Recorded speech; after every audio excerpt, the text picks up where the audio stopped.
Kita ke informasi selanjutnya, pemerintah Kota Makassar kini gencar melakukan penertiban PKL di trotoar. Langkah ini dilakukan untuk mengembalikan fungsi trotoar sebagai akses pejalan kaki.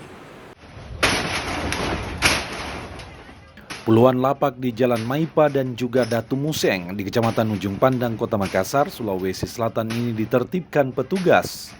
Lapak yang ditertibkan umumnya berdiri di atas trotoar.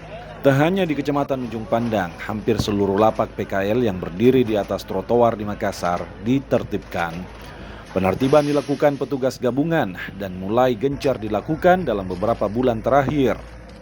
Penertiban PKL di atas trotoar ini memang merupakan program pemerintah Kota Makassar. Wali Kota Makassar hendak mengembalikan fungsi trotoar sebagai akses pejalan kaki. Proses-proses penertiban itu adalah proses untuk memberikan hak-hak kepada orang lain.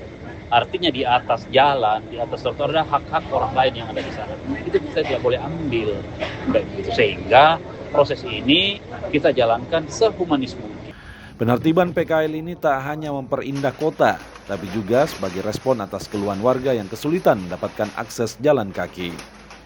Nila Rustam, Kompas TV Makassar, Sulawesi Selatan.